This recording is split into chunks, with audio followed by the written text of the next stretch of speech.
Hello అండి, welcome back to our channel Bhanu recipes. వీడియోలో ఎంతో సింపుల్గా అండ్ టేస్టీగా గోంగూర పచ్చడిని ఎలా ప్రిపేర్ చేసుకోవాలో చూద్దాం.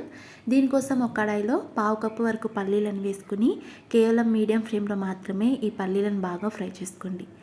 ఇవి బాగా ఫ్రై అయిన తర్వాత ఒక బౌల్లోకి తీసుకుని పక్కనుంచుకోండి.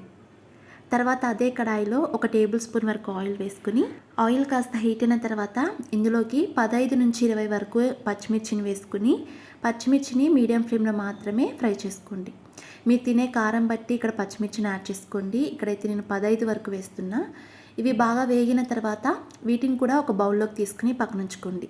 తర్వాత అదే కడాయిలో మరో టేబుల్ స్పూన్ వరకు ఆయిల్ వేసుకుని ఆయిల్ కాస్త హీట్ అయిన తర్వాత ఒక మీడియం సైజ్ ఉల్లిపాయని ఇలా పొడవుగా కట్ చేసుకుని వేసుకోవాలి. ఇలా వేసిన తర్వాత బాగా మిక్స్ చేసుకుంటూ ఉల్లిపాయ సగం వరకు ఫ్రై చేసుకోండి. ఇలా ఉల్లిపాయ సగం ఫ్రై అయిన తర్వాత ఇందులోకి ఒక పెద్ద కట్ట గోంగూర ఆకుని వేసుకోవాలి. ఇలా గోంగూర వేసిన తర్వాత మూత పెట్టేసి ఒక 3-4 నిమిషాల పాటు అలా ఉంచేసేయండి. ఆ వేడికి గోంగూర అంతా మగ్గుతుంది.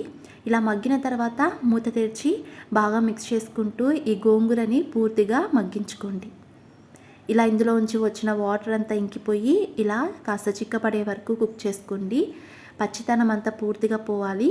ఈలోపు మనకు ఉల్లిపాయలు కూడా పూర్తిగా ఫ్రై అయిపోయి ఉంటాయి.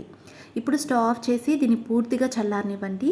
పూర్తిగా చల్లారిన తర్వాత మనం ముందుగా ఫ్రై చేసుకున్న పల్లీలని పచ్చిమిర్చిని ఒక మిక్సీ జార్లోకి వేసుకుని అందులోకి 5-6 వెల్లుల్లి, రుచికి సరిపడా ఉప్పును వేసి ఫస్ట్ వీటిని మెత్తగా మిక్సీ పట్టుకోవాలి. ఇలా మెత్తగా మిక్సీ పట్టిన తర్వాత ఇందులోకి మనం ఫ్రై చేసి పెట్టుకున్న గోంగూరను కూడా వేసుకొని కాస్త కచ్చా పచ్చాగా మిక్సీకి వేసుకోవాలి. మరీ మెత్తని పేస్ట్ లాగా ప్రిపేర్ చేసేస్తే అంత టేస్టీగా ఉండదు. ఇలా కాస్త కచ్చా పచ్చాగా మిక్సీ పట్టుకుంటే తినేటప్పుడు చట్నీ అనేది చాలా టేస్టీగా ఉంటుంది. ఇలా మిక్సీ పట్టిన పచ్చడిని ఒక మిక్సింగ్ బౌల్లోకి తీసుకుని కొన్ని ఉల్లిపాయ ముక్కల్ని వేసుకొని సర్వ్ చేసుకోండి. అలానే వీడియో నచ్చినట్లయితే వీడియోని లైక్ చేసి మరిన్ని టేస్టీ అండ్ హెల్తీ రెసిపీస్ కోసం మన ఛానల్ని సబ్స్క్రైబ్ చేసుకుని పక్కనే ఉన్న బెల్ ఐకాన్ కూడా హిట్ చేయండి. సో నేను పోస్ట్ చేసే ప్రతి వీడియోకి నోటిఫికేషన్ వస్తుంది. And thanks for watching.